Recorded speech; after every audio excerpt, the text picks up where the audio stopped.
साधु अपनी प्रक्रिया को आगे बढ़ाते हुए जमीन में एक लोहे की कील काटने लगा।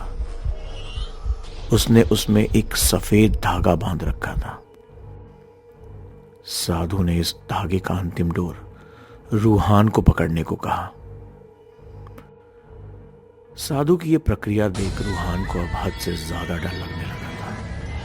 उसकी सांसें तेज होती जा रही थीं। इसके साथ ही उसके हाथ पैर भी कांप रहे थे।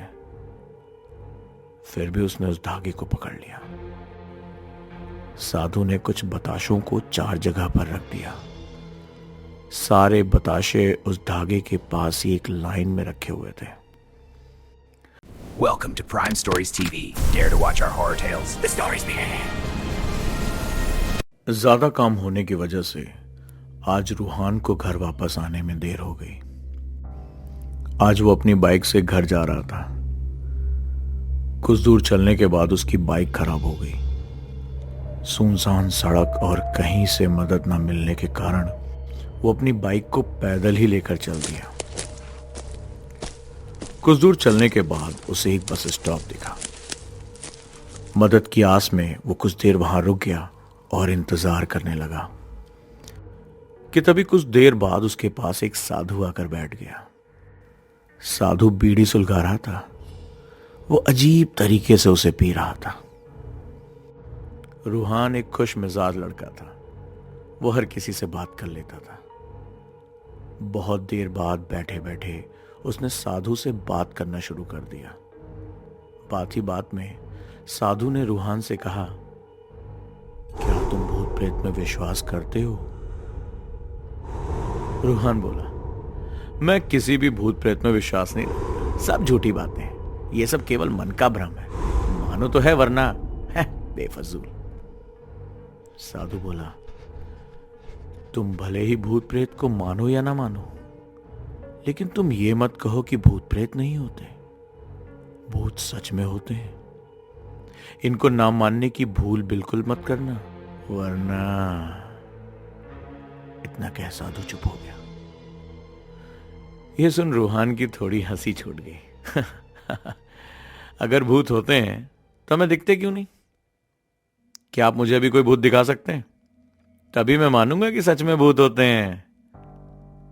साधु को लग गया कि अब ऐसे नहीं मानेगा।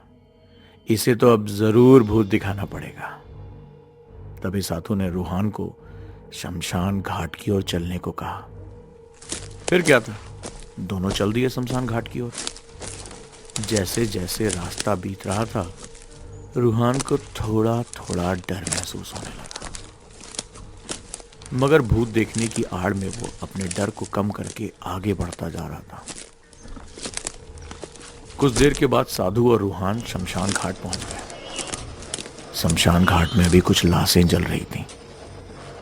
तभी साधु ने रूहान को एक ऐसे स्थान पर बिठाया जहां कुछ समय पहले एक लाश जली हुई थी।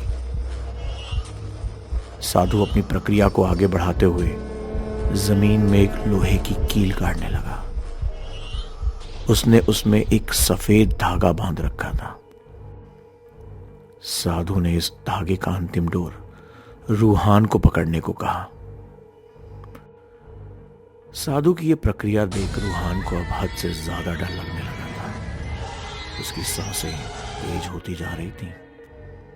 इसके साथ ही उसके हाथ पैर भी कांप रहे थे। फिर भी उसने उस धागे को पकड़ लिया। साधु ने कुछ बताशों को 4 जगह पर रख दिया। सारे बताशे उस धागे के पास ही एक लाइन में रखे हुए थे। अब साधु की यह प्रक्रिया डरावना रूप ले रही थी। प्रक्रिया का अंतिम चरण समझाते हुए साधु ने रूहान को सावधान किया। रूहान, देखना अभी कुछ आत्माएं इसको खाने के लिए आएंगी। जब तक वो इसको खाकर चले ना जाएं, तब तक तुम अपने हाथ के धागे को मत छोड़ना। अगर तुमने ऐसा किया तो वो आत्माएं तुम्हें नुकसान पहुंचा सकती हैं। ये कहकर साधु ने मन ही मन मंत्र पढ़ना शुरू कर दिया। कुछ मंत्र पढ़ने के बाद साधु ने रूहान को आंख बंद करने को कहा। मंत्र खत्म होने के बाद साधु ने रूहान को बोला, आंखें खोलो। जब उसने अपनी आंखें खोली तो नजारा देख उसके होश उड़ गए, जिन्हें देख किसी के भी पैरों तले जमीन खिसक जाए। जैसा कि साधु ने बताया, सच में वह आत्माएं बताशे ही खा रही थी। साधु के मंत्र इतने शक्तिशाली थे कि देखते ही देखते रूहान के पड़ोस में रहने वाले व्यक्ति की भी आत्मा वहां आ गई, जो कि अभी कुछ दिन पहले ही मरा था। रूहान का पूरा शरीर डर के मारे सुन्न होता जा रहा था। इतना डरावना दृश्य देखना किसी के लिए भी मौत देखने के समान था। रूहान की पकड़ अब ढीली होती जा रही थी। एक समय ऐसा आया कि उसके हाथ से वो धागा छूट गया। अब वहां केवल रूहान और वो 5 आत्माएं थी। उसकी मदद के लिए वहां कोई साधु नहीं था। खुद को होश में लाते हुए रूहान अब तेजी से शमशान घाट से अपने घर की ओर भागने लगा।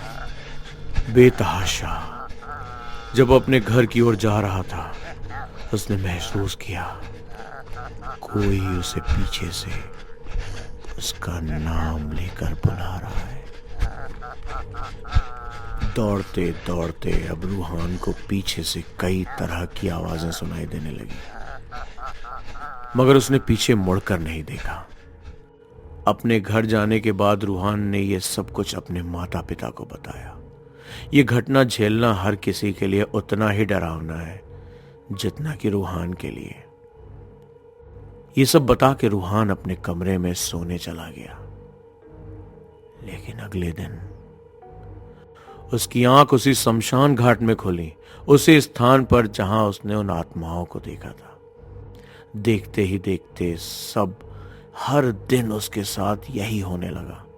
हर सुबह उसकी आंख शमशान घाट ही खुलती और हमेशा की तरह फिर भागता अपने घर की ओर जाता। उसकी मानसिक स्थिति अब बहुत बिगड़ने लगी थी। उसने लगभग खाना पीना छोड़ दिया था। अब उसके व्यवहार में भी बदलाव आने लगा। कई डॉक्टर, संत महात्मा, तांत्रिक, इन सब ने उसका इलाज किया, मगर वो ठीक नहीं हो पाया। उसकी हालत दिन पर दिन खराब होती गई और एक दिन रूहान की मौत हो गई। नमस्कार दोस्तों, प्राइम स्टोरीज टीवी में आपका स्वागत है। हॉरर स्टोरीज पसंद है तो चैनल को सब्सक्राइब जरूर करें। Welcome to Prime Stories TV. Dare to watch our horror tales? The stories begin.